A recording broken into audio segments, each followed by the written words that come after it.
চলো যাই চুই ঝাল মাংস খেতে। আসসালামু আলাইকুম দর্শকরা, সবাই কেমন আছেন? আশা করছি সবাই ভালো আছেন। আলহামদুলিল্লাহ আমিও ভালো আছি। আমরা আজকে আমিও আর আমার পরিবার সবাই মিলে গিয়েছিলাম খুলনা জিরো পয়েন্টে চুই ঝালের মাংস খেতে। তার রেস্টুরেন্টের একাংশ আপনারা খাবারের কিছুক্ষণ দেখলেন।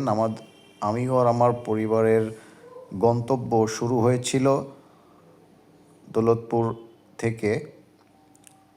আমরা একটি সিএনজি নিয়েছিলাম। প্রথম গন্তব্য ছিল আমরা শিববাড়িতে স্টপেজ দেব, ওইখান থেকে একটা অটো রিজার্ভ করে দেন আমরা সরাসরি অটো নিয়ে জিরো পয়েন্টে চুইঝাল খেতে চলে যাব। আপনারা দেখতে পাচ্ছেন হাতের ডাইন সাইডে আমরা গোয়ালখালী মোড়ে চলে এসেছি। নৌবাহিনীর একটি স্থাপনা জাহাজ, যেটা অনেক দিন ধরেই এখানে ভাস্কর্য হিসেবে মানুষকে দেখানোর জন্য প্রদর্শিত করা হয়েছে। রাস্তা ফাঁকা ছিল, যেহেতু কর্মব্যস্ততা ছিল না, ছুটির দিন, সেহেতু রাস্তা পুরোটাই খালি ছিল, ফাঁকা ছিল, কোনো যানজট ছিল না। আপনারা দেখছেন এখন খুলনা ইন্টারন্যাশনাল স্টেডিয়াম, যেখানে প্রায় 10 বছর ধরে কোনো আন্তর্জাতিক ম্যাচ অনুষ্ঠিত হয় না। কিছুদিন আগে ন্যাশনাল লিগ অনুষ্ঠিত হয়ে গেল। দেখতে দেখতে আমরা বৈকালী চলে এসেছি আদ্দিন হসপিটালের সামনে। রাস্তার দুই পাশের মনোমুগ্ধকর পরিবেশ এতটাই সুন্দর ছিল, দেখতে দেখতে যে কখন পৌঁছে গিয়েছি তা আমরা নিজেরাও বলতে পারবো না। আমার মেয়েদের সাথে আমি দুষ্টুমি করছিলাম। আমাদের জাতীয় গ্রন্থাগারের বৈকালীর যে লাইব্রেরি আছে সেটা দেখতে পেলেন।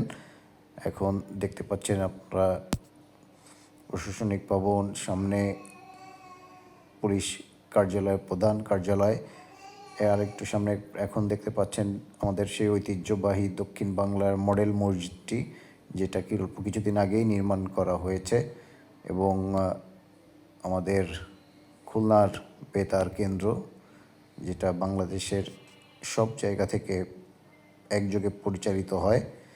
দেখতে দেখতে আমরা খুলনা নিউ মার্কেট এর দিকে কাছাকাছি চলে এসেছি। ফায়ার সার্ভিসের এক অংশ আপনারা দেখতে পেলেন। এখন বিমান বাহিনীর একটি উড়োজাহাজ, যেটা অনেক দিন ধরেই এখানে আছে, সেটা আপনারা দেখতে পেলেন। বাম পাশে তোহা সিটি মার্কেট, যেটা 1 মাস ধরে মিনি মেলা হিসেবে উদ্বোধন হচ্ছে, নিউ মার্কেটের এক অংশ আপনারা দেখতে পাচ্ছেন। মাঝখান দিয়ে দুই পাশে যে সুন্দর করে গাছ লাগিয়েছে, দেখতে আসলেই অনেক সুন্দর লাগছে। দেখতে দেখতে আমরা আমাদের প্রথম গন্তব্য শিববাড়ি মোড়ে চলে এসেছি। এখানে আমরা স্টপেজ নিব, দেন রাস্তা পার হয়ে একটি অটো নিয়ে সরাসরি চলে যাব খুলনা জিরো পয়েন্টের কাছাকাছি। আমরা আমাদের প্রথম গন্তব্যে চলে এসেছি, এখানে আমরা স্টপেজ নিব। আমরা এখন নেমে পড়ব, নেমে পড়ে রাস্তা পার হয়ে অটো নিয়ে চলে যাব। অটো নিয়ে নিয়েছি রিজার্ভ করে। আপনারা এখন দেখছেন শিববাড়ি মোড় থেকে বিভিন্ন শপিং মল এবং সিটি ইন 5 স্টার হোটেলের এক অংশ। শুক্রবার হিসাবে ম্যাক্সিমাম দোকানপাটই বন্ধ ছিল এবং রাস্তা ছিল ফাঁকা। তবে খাবারের যে দোকানপাটগুলো ছিল, রেস্টুরেন্টগুলো ছিল, সেগুলোই ছিল উপচে পড়া ভিড়। এতটাই ভিড় যে কল্পনাই করা যায় না। যাই হোক, আমার বড় মেয়ে আদিবা এবং ছোটো মেয়ে আনসা দুইজন দুষ্টুমি করছিল এবং মজা করছিল অটোর ভেতরে। খুবই ভালো লাগছিল ওরা দুইজন। তবে আমার বড় মেয়েটা একটু জার্নি করতে পারে না, ও একটু ক্লান্ত অনুভব করছিল। আমাদের সেই গাজী মেডিকেল কলেজ হসপিটাল, যেটা খুবই নামকরা খুলনার মধ্যে একটি হসপিটাল, বিভিন্ন শপিং মল আপনারা দেখতে পাচ্ছেন তার পাশে। দেখতে দেখতে আমরা সোনাডাঙ্গা বাস স্ট্যান্ডে ক্রস করে গল্লামারির রাস্তার দিকে চলে এসেছি। এখানকারও রাস্তাঘাট অনেকটাই ফাঁকা ছিল এবং আশেপাশের দোকানপাটগুলো ম্যাক্সিমাম দোকানপাটগুলোই বন্ধ ছিল, শুধুমাত্র বাচ্চাদের খেলার জায়গা এবং যে রেস্টুরেন্টগুলো এখানে আছে, ফুড কোর্টগুলো আছে, সেগুলো খোলা ছিল এবং সেখানকার দোকানগুলোতে ছিল উপচে পড়া ভিড়। এতটাই ভিড় ছিল যে বলার বাহির। যাই হোক, আমরা আবার গন্তব্য শুরু করেছি। ওইখান থেকে রাস্তার পাশের মনোমুগ্ধকর পরিবেশ আপনারা দেখতে পাচ্ছেন। আমরা দেখতে দেখতে 0 পয়েন্টের কাছাকাছি চলে এসেছি, আলহামদুলিল্লাহ।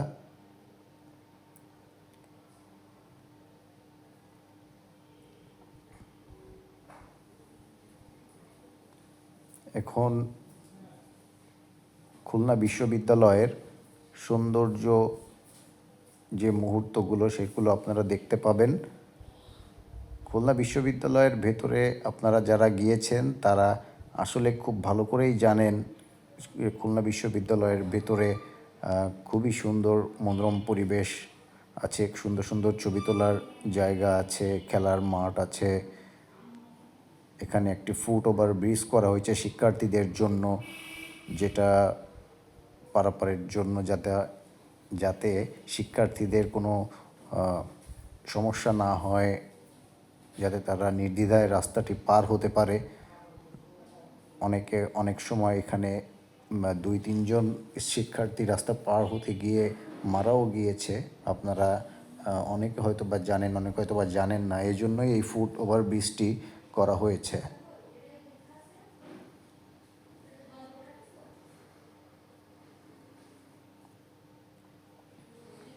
যাই হোক, আমরা অল্প কিছুক্ষণের মধ্যেই আমাদের গন্তব্যে পৌঁছে যাব, 0 পয়েন্ট।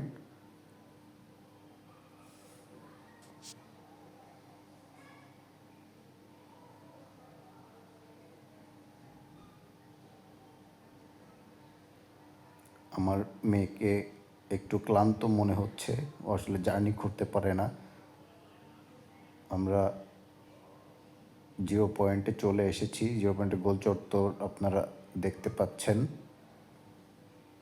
এই যে আমরা আমাদের কাঙ্ক্ষিত রেস্টুরেন্টে চলে এসেছি, সকাল সন্ধ্যা চৈঝাল রেস্তোরাঁ। এখন আমরা ভেতরে ঢুকবো। ভেতরে ঢুকে হাতের বাম সাইডে খাবারের মেনুর কাউন্টার। এখানে ভাত 35 টাকা, খিচুড়ি 40 টাকা, গরুর চুইঝাল 175 টাকা, কাশির চুইঝাল 280 টাকা এবং ভাজিগুলো 20-25 টাকা করে রিজনেবল প্রাইস আসছে। এই রেস্টুরেন্টটা আমি প্রায় আসি। এখানকার খাবারের মানটা অনেক সুন্দর। প্রথমে আমাদের ভাজিতে আপ্যায়ন করা হয়েছিল, তবে আমরা ভাজি আমিও নেইনি, আমার সময়ও নেইনি। এখানে আপনার খাবারের মেনু দেখতে পাচ্ছেন, সবজি, মাছ, মুরগির মাংস, গরুর চুই ঝাল 2টা, ওইদিকে কর্নারে একদম খাসির মাংস, নিচেও খাসি ও গরু এবং পটল ভাজিও ওই কর্নারে, ডিম। আমরা কেউ হাড়ের মাংস খেতে পছন্দ করি না, আমরা 3 জনই সলিড মাংস নিয়েছিলাম। আর আমার ওয়াইফ একটি চিংড়ি ভর্তা নিয়েছিল এক্সট্রা, আর আমরা আর কিছু নেই নাই। তবে আমরা হাড়ের মাংস যেহেতু খেতে পারি না, সেহেতু আমরা 3 পিস সলিড মাংস নিয়েছিলাম। আমার বড় মেয়ে আদিবা, ও বেশি ঝাল খেতে পারে না, তাই ওকে বেশি মাংসের সাথে বেশি ঝোল দেয়নি, এই আর কি। যাই হোক, এই পর্যন্তই আমাদের ভিডিও। সবাই আমাদের জন্য দোয়া করবেন, আমার নতুন পেজের জন্য দোয়া করবেন। ভিডিওটি ভালো লাগলে আমার পেজটিকে সাবস্ক্রাইব করে দিবেন এবং শেয়ার করে দিবেন। সবাই ভালো থাকবেন, ধন্যবাদ। আসসালামু আলাইকুম।